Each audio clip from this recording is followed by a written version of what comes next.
my next guest. Her name is Sibel Edmonds. We turn now to Sibel Edmonds. We are talking about money laundering. You used the word treat. The State Department asked the Bureau not to investigate it. American people have the right to know this. I'm sorry, but the word Israel is just screaming on the inside of me. The nuclear and the drugs is a global game. You have to look at the connection.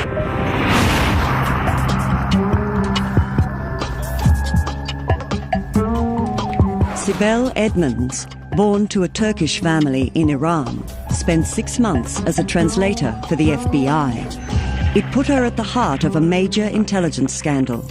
In June 2002, the scandal broke in the Washington Post. Sibel and a colleague, John Cole, alleged that spies had infiltrated the FBI Language Services section. It all started the previous year. One morning in September 2001.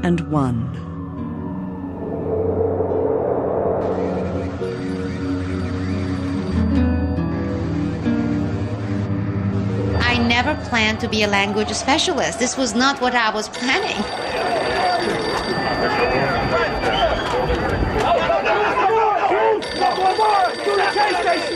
Not go down on the ground.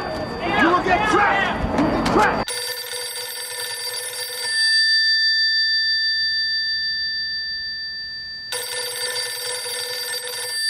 Four days after September 11, I got this phone call, and they said they really needed my services, and they had completed the background check. And when could I start? There were all these documents, there were all these audio tapes that needed to be translated. There were all these people who had been detained, and they needed to interrogate them. And most of these people didn't speak English. Our first effort is to identify any associates related to the hijackers. Victory will come over time. Responded immediately. And at that point, the chaos of that time period with September 11, and it was, how could you say no?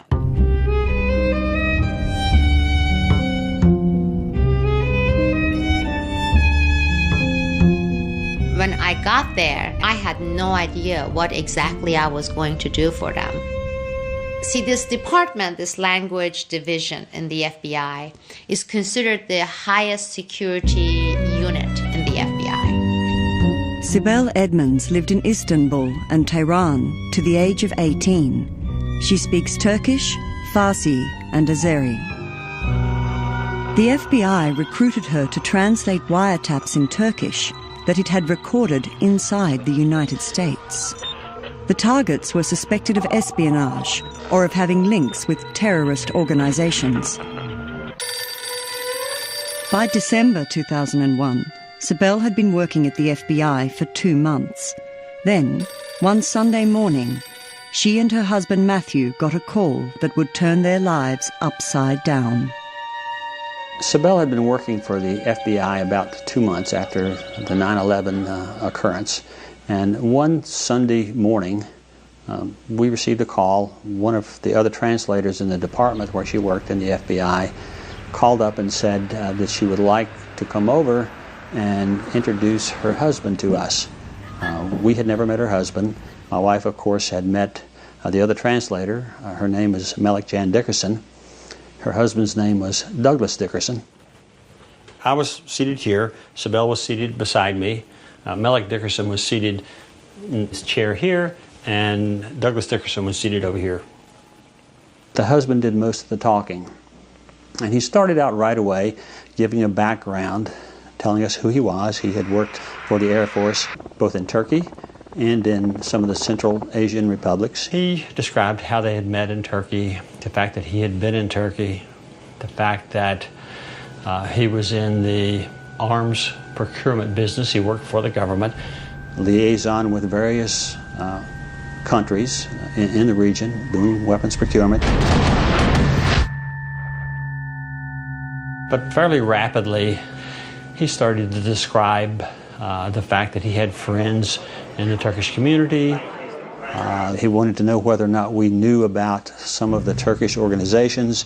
And I said that, well, I thought you need to have some sort of business relationship with Turkey or a reason to be a member of that organization. He at that point said, "You, Sibel, all you have to do is tell them who you are and what you do, and you can be a member of that organization, and then you can retire with a very good life."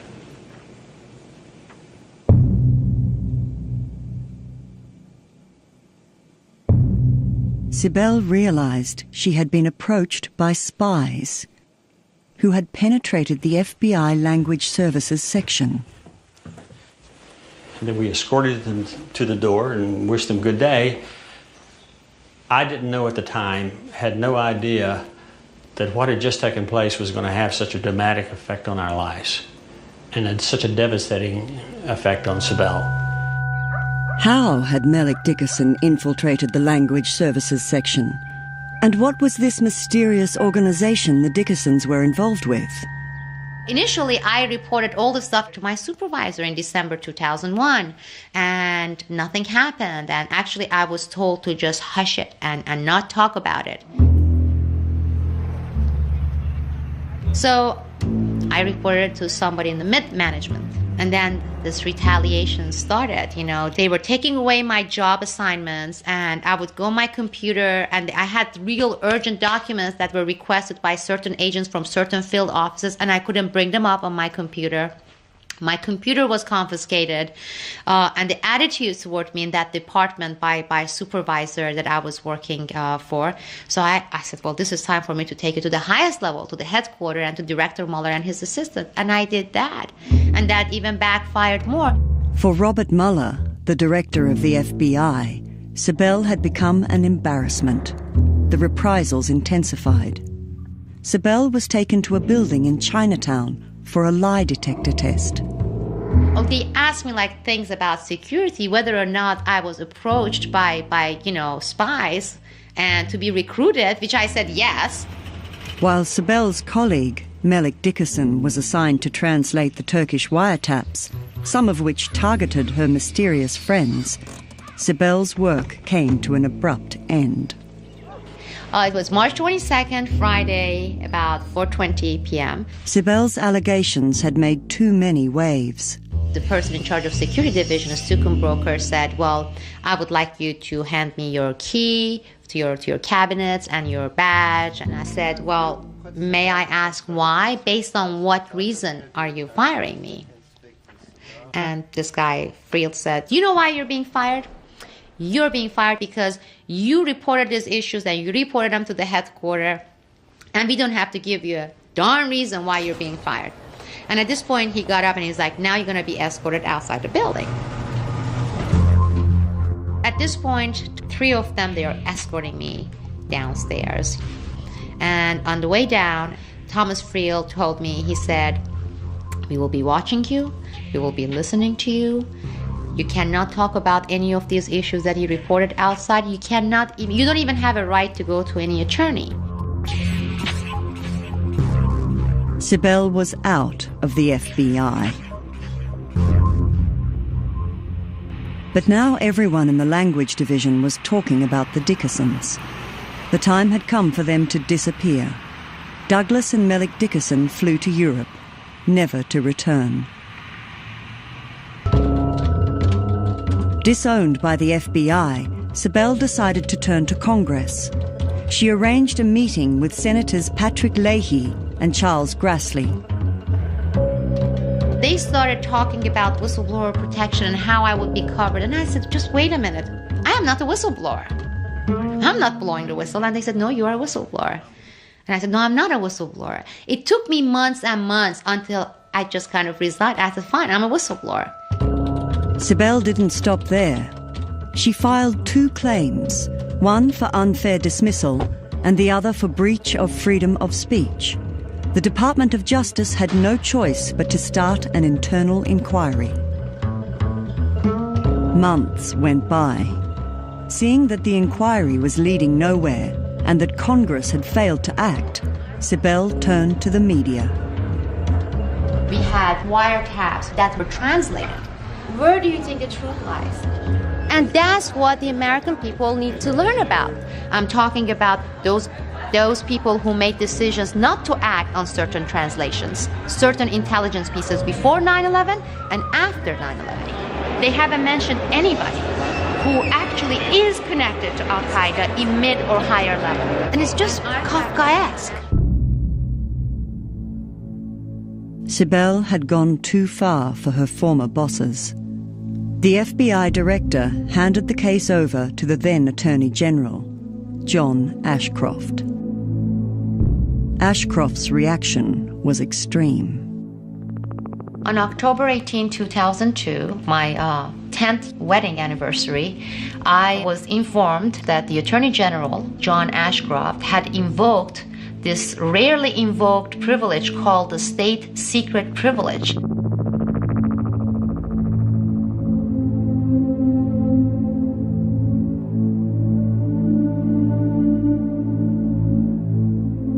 Based on this privilege, everything that had to do with my case was considered top secret, classified, and a matter of national security, which requested the courts to put a stop in any process that dealt with my case, whether or not I was right or not. State secrets privilege is an all-powerful political and legal weapon dating from the 1950s. In the wake of 9/11, it was a favorite of the Bush administration. Mueller and Ashcroft managed to block Sibel's lawsuits. The message was clear: keep quiet or go to jail.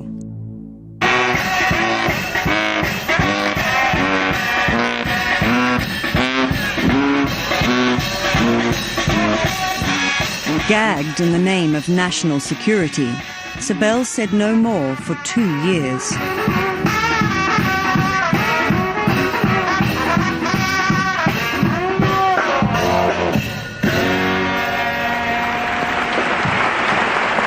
It was like this awful, awful time. So I came to this point that nothing was going to happen.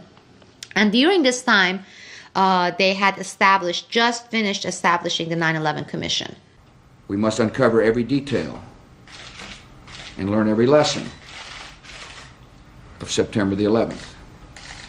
Keen to unite the country at a time of conflict, the Bush administration agreed to a congressional commission of inquiry into September 11th.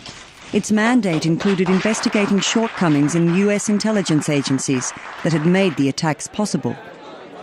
This is the only hope we have. This 9/11 Commission report, they're going to say what's wrong. For example, with the FBI translation units, which a lot of things are wrong. Behind closed doors, Sibel gave the commission her testimony, once again revealing all she knew. And the White House had just made its first mistake. Condoleezza Rice had just come out and made the statement saying, I don't think anybody could have predicted that these people would take an airplane and slam it into the World Trade Center. To say that we had no specific information, that was an outrageous lie. And she's a national security advisor there. And all those people, they report to her to say we didn't have it. So when we came out of one of the 9/11 Commission hearings, 9/11 family members, they just pointed at me and they said, you know, she's one of those people who was outraged with the recent statement by Condoleezza Rice. And suddenly all these cameras started flashing on my face. It's like, well, what do you think of this statement? And I said, well, that was an outrageous lie. And then for the first time, that made all the headlines. Sibel Edmonds, can you repeat again the information that you have to substantiate? And I gave an explanation. I said, she said we. We includes National Security Advisor, includes the FBI, the CIA, the NSA. That's what we means. And she said we. Sibel's comments sowed the seeds of doubt in a nation yearning for truth. Condoleezza Rice was forced to backtrack on what she had said. As I said to you in the private session, I probably should have said I could have not imagined, because within 2 days, people started to come to me and say, oh, but there were these reports in 1998 and 1999. So that was the start of me outside, doing it outwardly, doing it more publicly, and doing it more visibly.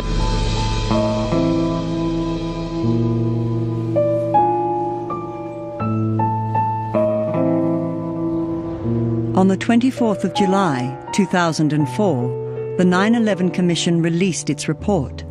America looked to it for the truth. But not one of the report's 567 pages made any reference to Sibel's claims. Good morning. My name is Laurie Van Auken.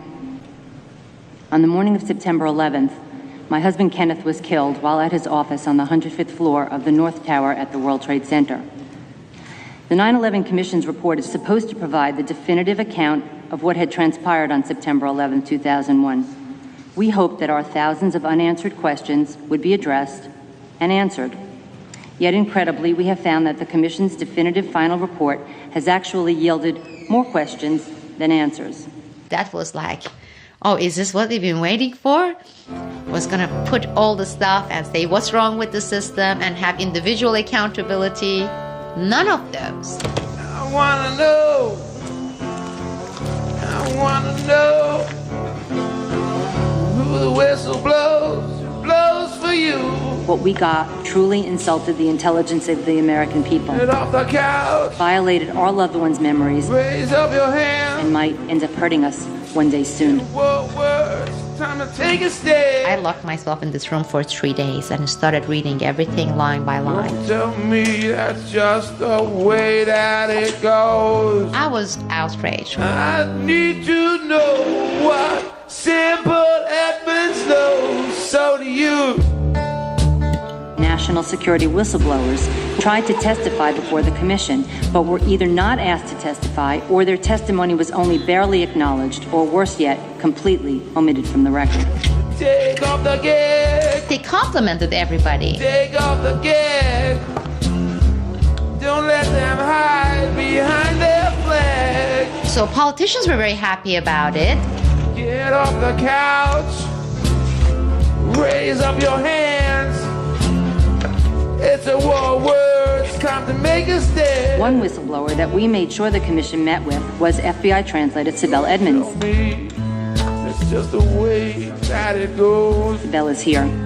I need to know what Sibel Edmonds knows, so do you.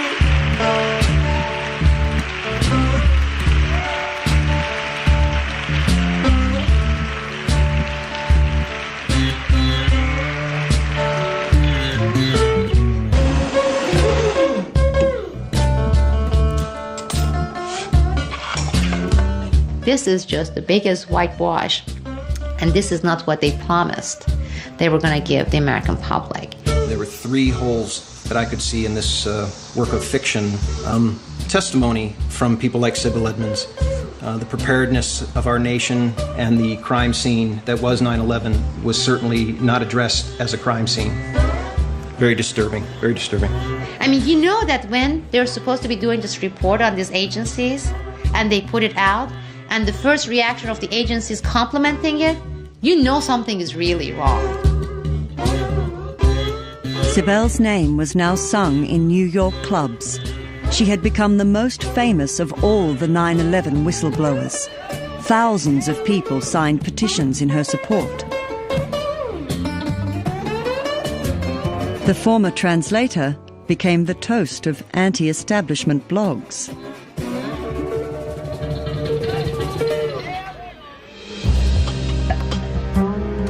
Supported by the Vietnam-era whistleblower Daniel Ellsberg, Sibel called upon disaffected intelligence agents to join her. Around 100 soon did so. Many of them had been tracking Islamist terrorists before September 11th, but had since been reassigned to the red herring of Iraq. For Sibel, it was time to strike back. She set up the first national security whistleblower network.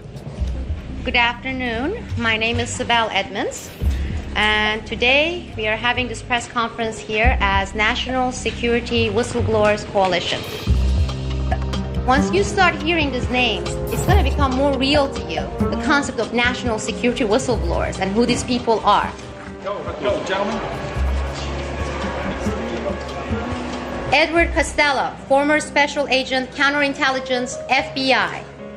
John M. Cole, former Veteran Intelligence Operations Specialist, FBI. When you're going to hear people like 20 years of experience, have gotten this many medals, this many awards, patriotic, highly awarded, competent people, and they're being reduced to nothing. Steve Elson, Veteran Agent, FAA. John Vincent, Veteran Special Agent, Counterterrorism, FBI. We were compelled to go public only because the FBI wouldn't listen to us. If nothing happens, there will never be another FBI agent to come forward. And who will suffer when this happens? We all will. Matthew Fogg, Chief Deputy U.S. Marshal, INA. Until Congress takes a proactive role to make sure that if anything happens to you, that it will be brought to front. That's what this whistleblower network is about. It's saying enough is enough. Thank you very much. Senators have tremendous power. They can say, we are going to have an open public hearing. We bring in Sibel Edmonds, we bring in those people involved, we put them under oath during the public hearings, and we have them testify. Dan Ellsberg, former Special Assistant to the Assistant Secretary of Defense, DOD. Every federal employee shall put loyalty to country above loyalty to person, party, or government agency. I mean, what happens when you hear scandals after scandals about the FBI? Seeing these whistleblowers and seeing the number increasing exponentially, you're saying this is time, and we're going to let the public decide. In the audience was a British journalist, David Rose, who'd been following Sibel's story for months. Sibel Edmonds' case is interesting from several points of view, but the overriding factor is that nothing of what she came across at the FBI can really be aired. Now, this is bad from both points of view. If Sibel Edmonds was making it all up and was a fantasist, the state secret's privilege means that people she's wrongly accused have no way of proving that they're entirely innocent of the allegations that she has made and continues to make against them. But if she's telling the truth, then the American public is being kept in the dark about matters which I think probably most people in America will be actually keen to know about. Manhattan. On the 15th floor of a tower block overlooking the East River is the headquarters of the American Civil Liberties Union. It agreed to represent Sibel. Sibel had lost her case against the FBI because of state secrets privilege. For her appeal, she would be represented by Ann Beeson and Ben Wisner. It's really phenomenal to me that any court could look at her case and say, no, it can't go forward, no, she can't proceed or win her claim. What you have here is the Attorney General of the United States saying the plaintiff can't even set foot inside a court because the entire case is a state secret. The defendant is the Justice Department. It's the FBI that committed the wrongdoing. And it's the Justice Department's own internal oversight body that has concluded that our client should win. And that cannot be. Not in a democracy. No, it can't be.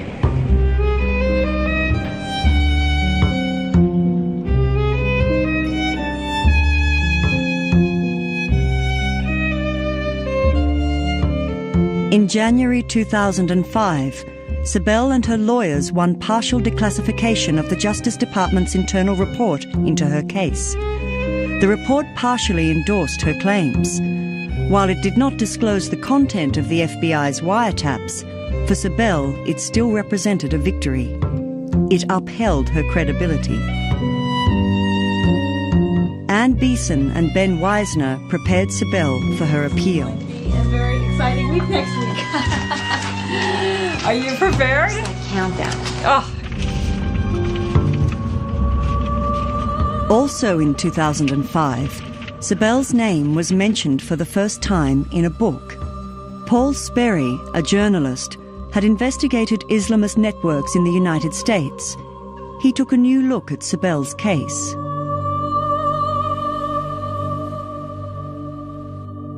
Sperry was the first to name the organization on whose behalf the Dickersons had tried to recruit Sibel. It was a Washington-based lobby group, the American Turkish Council, or ATC. The chairman of the American Turkish Council. Are we ready to run that? And we'll serve the dessert at the same The time. ATC's offices are on 14th Street in Washington, D.C. It holds its annual conference across town in the Mandarin Oriental Hotel. Turkey. This is modern Turkey. The aim of the ATC is to promote business between Turkey and the United States. Geographically, connecting Asia to Europe and the Middle East to Africa strengthens Turkey as a center of intercontinental information, technology, communications, and finance. America is honored to call Turkey an ally. Turkey's role as an energy corridor for oil and natural gas, and the country's cultural connections increase Turkey's power in the region. At the conference, oil magnates and defense contractors rub shoulders with Turkish and American soldiers and diplomats. We have a very well-working strategic partnership. This is a very strong relationship. One does need to look at the close connections that exist between the United States and Turkey and the important place that Turkey occupies in US foreign policy in several respects as a customer for armament systems. And of course you look at the people who are on the board of the American-Turkish Council, and it's almost like a who's who of some of the big American weapons corporations. Boeing, General Dynamics, Lockheed Martin, Northrop Grumman, Raytheon, United Technologies, BAE Systems. 7 of the world's leading arms corporations sit on the ATC board. Their annual turnover is $220 billion, equivalent to almost half the military budget of the United States, or all of Europe's put together, and Turkey is a prized customer. Trade is a key part of this. Here, Turkish officers and diplomats use their influence on their Washington friends to finesse sensitive security issues. Although 80% of the Turkish arsenal is American-made, the Turkish military resents the fact that some weapon systems are denied them. The FBI, aware of this, began wiretapping the ATC in 1997. The FBI employed Melik Dickerson without knowing that she had worked for the ATC. Clearly, she was still doing so when she tried to recruit Sibel. But what was so compromising about the wiretap conversations that Sibel had been working on? The people that I've talked to about these tapes are extremely nervous. The 23rd of April, 2005, the day of Sibel's appeal. She and her lawyers cited the First Amendment to the Constitution, which guarantees freedom of speech. They sought to have state secrets privilege overturned once and for all. But the lawyers didn't even get the chance to plead her case. A series of specific questions for each side. There was no argument. Yes, they excluded us. Good morning, afternoon, what is it? Hi, everybody. I'm Ann Beeson. I'm the Associate Legal Director of the American Civil Liberties Union. As you all know, we just had an argument inside the courthouse in Sibel Edmonds' case against the Department of Justice. The court did, as you all know, because you've been out here, close the courtroom for the argument. We went in there. We had about, 3-4 minutes? And then we were kicked out. And they spent another 10-12 minutes with the government attorneys. We don't know what they talked about, but we will be waiting for their decision. It's clear that it should go forward because the Justice Department's own Inspector General concluded that her allegations were fully supported and that the FBI terminated her services because she made them. Look, when the Attorney General came initially and invoked the state secret privilege, okay, he cited 2 reasons: to protect certain sensitive diplomatic relations and to protect certain foreign business relations of the United States. Now, they are saying that whole information, everything, is classified. We don't know what diplomatic relations they are referring to. They must be ashamed of it because they don't want to mention it. So we have certain diplomatic relations that prevents criminals being, prosecuted here. And I'm talking about the criminals in the United States of America, American citizens. I'm not referring to only foreigners. That's your fight too.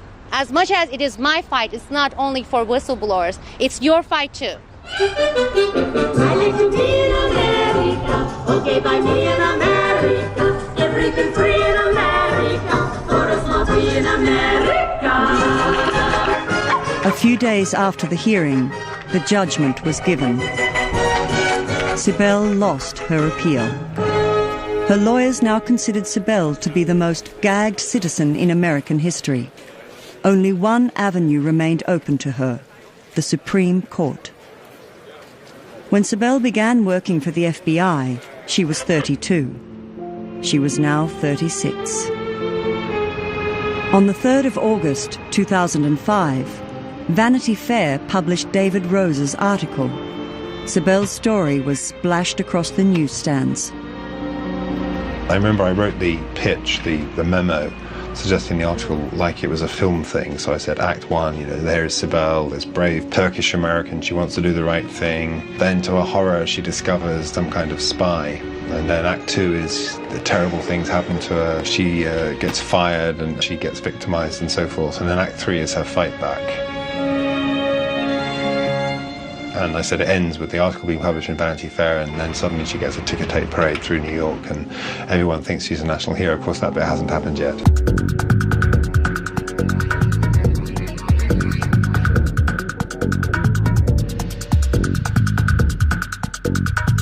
What Sibel told congressional investigators was that there had been investigations into Turkish targets. Some of these Turkish targets were supposed to be government officials, diplomats working in the embassy or in the consulate in Chicago, and some were non-governmental officials working for the ATC, the American Turkish Council. Of the TAIC ATC Annual Conference on U.S.-Turkish Relations. As far as I am concerned, the article is replete with knowable lies, and a responsible journalist would not have run with it. It says, but the wiretaps suggested to Sibel Edmonds that the Washington office of the ATC was being used as a front for criminal activity, and that we would deny in the absolute strongest possible terms. But there was a bigger bombshell than that. The article also revealed that Sibel had reported hearing Turkish wiretap targets boasting of a covert relationship with Dennis Hastert, the Republican Speaker of the House of Representatives. He denied it through a spokesman. This is all nonsense. It's not being reported by the mainstream press because there's no factual evidence. The reporter does not have a transcript of any wiretap conversations that we know of. And even if we did, it's preposterous. The speaker does not have any connections to American Turkish interests. Makes for great summertime reading. And the next thing the magazine will do is blame the speaker for the Jennifer Aniston-Brad Pitt breakup. In a country rocked by intelligence scandals ever since September 11th, the revelations in Vanity Fair didn't cause much of a stir. Sibel went on waiting for the Supreme Court decision. This article only deals with two angles of much more. I'm not the only one who knows about this. Too many people know about this. The fraudulent 9/11 commissioners, every single one of them knows about my case and the details and the names and all the specifics. Several people within the United States Congress do know. Everybody in the FBI involved, they know. Everyone in Department of Justice, they know. My goal has been exposing the criminal activities. Criminal activities where money laundering, narcotic activities, and nuclear black market converge with terrorist activities. Put out the tapes, put out the wiretaps, put out those documents. Put out the truth. The truth is going to hurt them. The truth is going to set me free. Let's finish. Some people in influential positions in America do not want the full truth about Sibel's case to come out. The sort of neocon clique that has had such an influential role in American foreign policy, that was the driving force behind the war with Iraq, most notably, also have lots of close connections in Turkey. They're determined to do whatever they can to preserve Turkey as an ally of the United States. Neoconservatives, Ankara's allies in Washington and the Pentagon, were then influential in the Bush administration. Allies of Vice President Dick Cheney, they were ideologues who advocated high military spending and a hardline foreign policy. They made their debut in the Reagan administration in the 1980s. Under Bill Clinton, the most influential among them took positions with leading defense contractors. Back in power under George W. Bush, they were also very close to the Israeli right.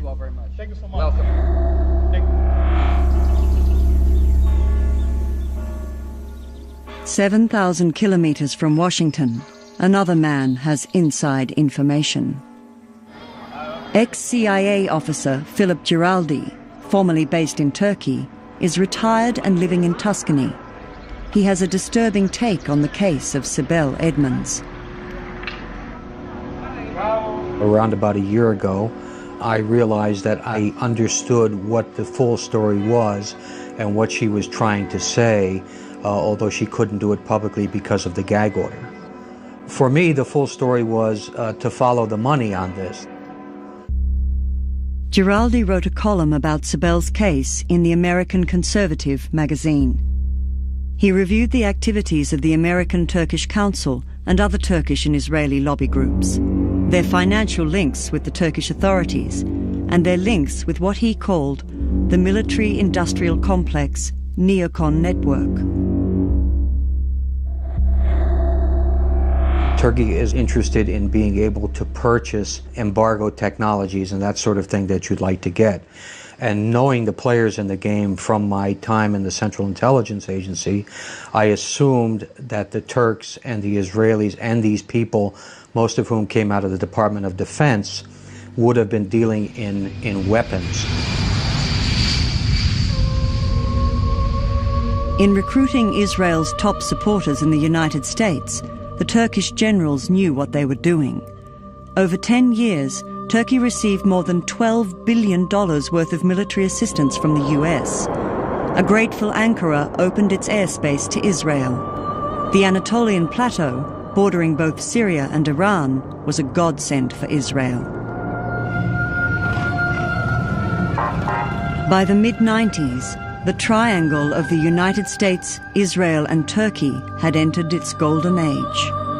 Giraldi identifies two figures of the neoconservative right as typical of the American allies of Turkey and Israel.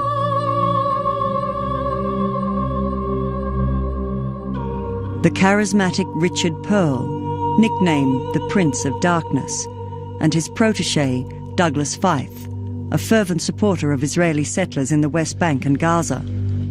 Both were former Pentagon officials, and both played a pivotal part in the US-Turkish-Israeli triangle. Douglas Feith was a paid consultant for the government of Turkey in the late 1980s and into the early 1990s, and Richard Pearl was working as one of his consultants also on the Turkish project. Both of these individuals are closely tied to defense industries in Israel. Richard Pearl is very well known to the intelligence community, and I would suspect that most people in the intelligence community who know about him and his story would say that basically he's an agent of influence for the state of Israel. Richard Pearl was first investigated for his links with Israel in 1970. He was wiretapped by the FBI. It is said that in 1983, Feith lost his position on the National Security Council for disclosing secret information to Israel. In 1986, 88, and 98, their closest associates were investigated over similar allegations. The latest scandal broke in 2005, when confidential documents on Iran's nuclear program were illegally passed from the Pentagon to the Israeli embassy. Once again, Feith was in the firing line. Mr. Ashcroft, did anyone in your office give classified documents to Israel or Ahmed Shawari? No. I mean, I'm, as you know, that's a matter that's being investigated. I don't know of that, but it's a matter that's under investigation. All of these people have been investigated by the FBI at one point or another for passing secret information to Israel. In no cases were any of them convicted because the prosecutions were dropped, in my opinion, because of political pressure not to get into this kind of case that involves Israel and espionage. To avoid suspicion, Israel and Turkey both used a tried and true method, the front company. One was Giza Technologies, a New Jersey import-export company. Its manager, Zeki Bilman, is Turkish. His conversations, monitored by the FBI, were translated by Sibel Edmonds. In 2003, Giza Technologies shipped 200 triggered spark gaps, devices that could be used to detonate nuclear weapons, to an Israeli broker in Cape Town. Their export, like that of enriched uranium, was restricted to signatories of the Nuclear Non-Proliferation Treaty, such as South Africa. If you want to circumvent the system, what you do is you sell the weapon to a country that is entitled to buy it, and that country, acting collusively with you, will forge or alter the end-user certificate so the weapon actually winds up somewhere else. From Cape Town, Giza's detonators were sent straight to Pakistan. 6 months later, the Israeli broker was arrested. There was an inquiry, but Giza was never investigated. That was a mistake, says journalist Joseph Trento. Why wasn't Giza exposed? Well, the answer is Giza wasn't exposed because it may have been used for other operations in the past. It may have been a front for the U.S. intelligence service, most likely Israeli intelligence from the description of the people involved. While the United States and Turkey has had a very close relationship, there's no closer relationship than the United States and Israel. Now, why would the Israelis help the Pakistanis get parts for a bomb? Well, the only way they would do that is if the United States requested it. On the outskirts of Islamabad, the recipient of Giza's detonators is now under house arrest. His name is Abdul Qadir Khan. A metallurgical engineer trained in the Netherlands, he was the father of Pakistan's nuclear program. It was launched in the late 1970s with the aim of matching India, which already had the nuclear bomb. Companies in Turkey have helped Pakistan's nuclear weapons program since almost the beginning of Khan's effort. David Albright is an international expert on nuclear proliferation. He knows the dark side of Pakistan's nuclear arms race and the role Turkey plays in the nuclear black market.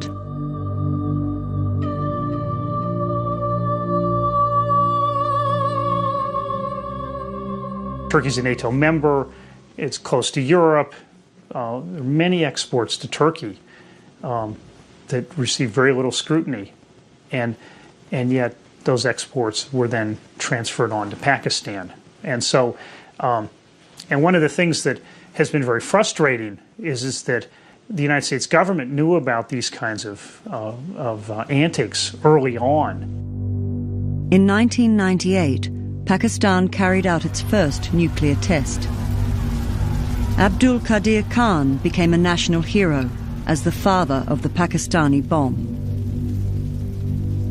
Or, as fundamentalists called it, the Islamic bomb.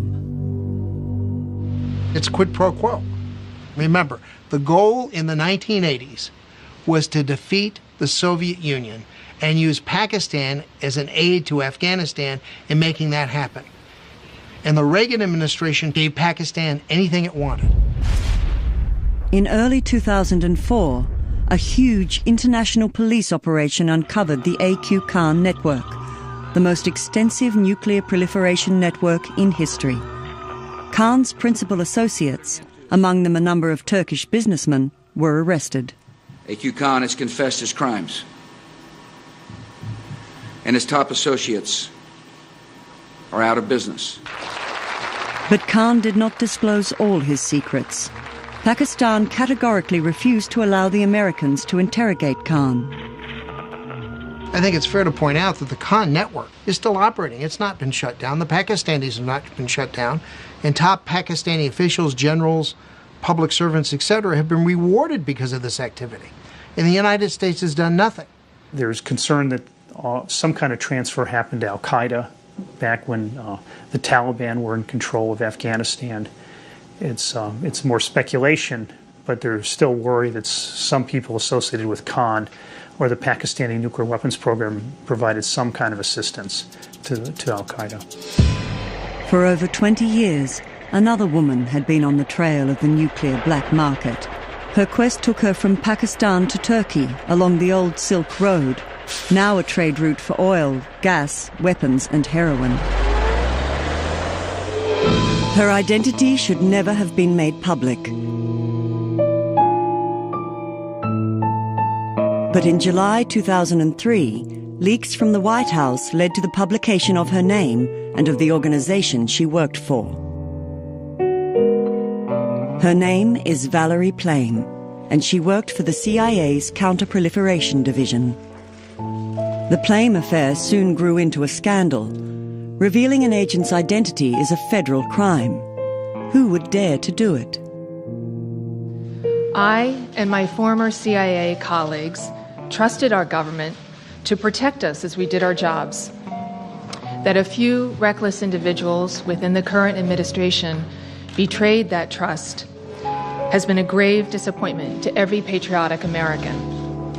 The media interpreted the leak as retaliation against Valerie Plame's husband, Ambassador Joseph Wilson, who had queried George W. Bush's claims about weapons of mass destruction in Iraq.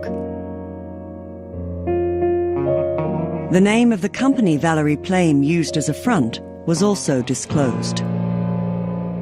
She worked for a company called Brewster Jennings, and that Brewster Jennings apparently was working against the target of Turkey, meaning that Turkey was being investigated by the CIA as a proliferator of weapons.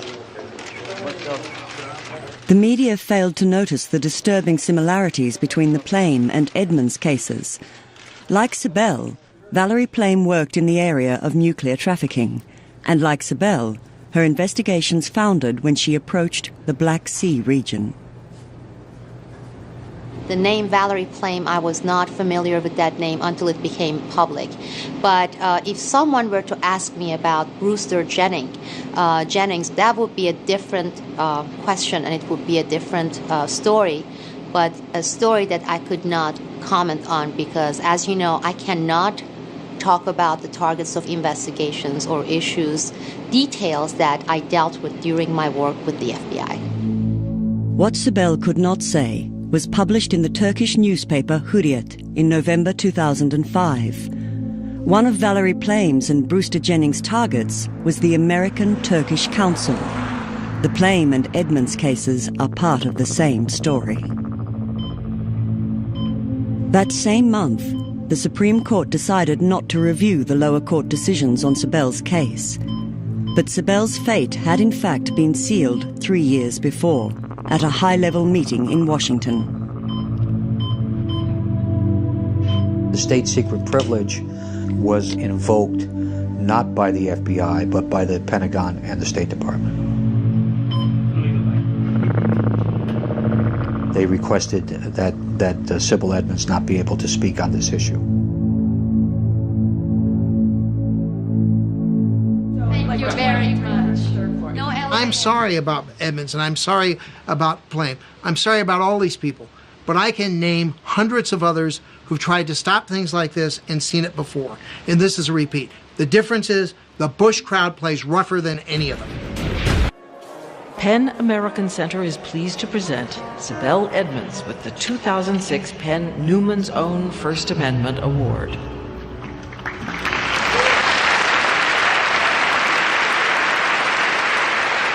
Sibel may have lost her fight against the United States government.